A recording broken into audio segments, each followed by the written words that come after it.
তো সুপ্রিয় দর্শক শ্রোতা, ভ্রমণ টিভির প্রতিনিধি আমি সজিত কুমার দে দিনাজপুর থেকে আপনাদের সবাইকে জানাই আন্তরিক অভিনন্দন ও শুভেচ্ছা। তো প্রিয় দর্শক, এই যে আপনারা যে দিঘিটি দেখতে পাচ্ছেন, এই দিঘিটি আসলে খনন করেছিলেন দিনাজপুরের জমিদার পরিবার।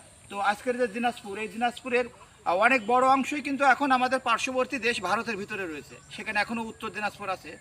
তো দিনাজপুর যে জমিদারি, এই জমিদারি একটি বৃহৎ জমিদারি ছিল। আর এই বৃহৎ জমিদারি যে জমিদাররা ছিলেন, তাদের ভিতরে রাজা প্রাণনাথ এবং তার পালিত পুত্র রাজা রামনাথ।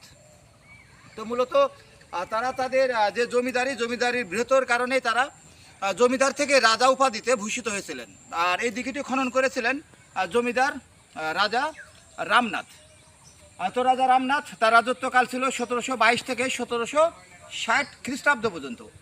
তো রাজা রামনাথ, আপনারা যে দিঘিটি দেখতে পাচ্ছেন, এই দিঘিটি তিনি খনন করেছিলেন। এই যে তার যে জমিদারি এলাকা, এই জমিদারি এলাকায় তার যে জনসাধারণ, তার যে প্রজা, সেই প্রজাদের তৎকালীন সময়ে পানীয় এবং জলের কষ্ট মেটানোর জন্য আজকে আমরা পানির বিভিন্ন রকম পথ দেখি, বিভিন্ন রকমভাবে ভূগর্ভস্থ থেকে পানি বা জল উত্তোলন করা হয়। কিন্তু তৎকালীন সময়ে এই যে আপনারা দেখছেন, এরকম জলাশয়ের মাধ্যমে মানুষ তারা তাদের পানীয় জলের কষ্ট নিবারণ করে থাকতেন।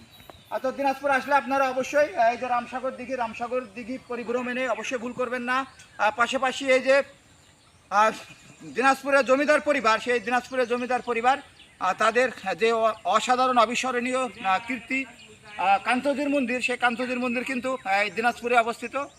পাশাপাশি আছে সেই জমিদারদের ভঙ্গুর সেই তাদের সেই ভঙ্গুর রাজপ্রাসাদ, যে রাজপ্রাসাদ ছিল তৎকালীন সময়ের সব থেকে বড় সেই রাজপ্রাসাদ, সেটি আজকে কালের গর্ভে বিলীন হয়ে গেছে।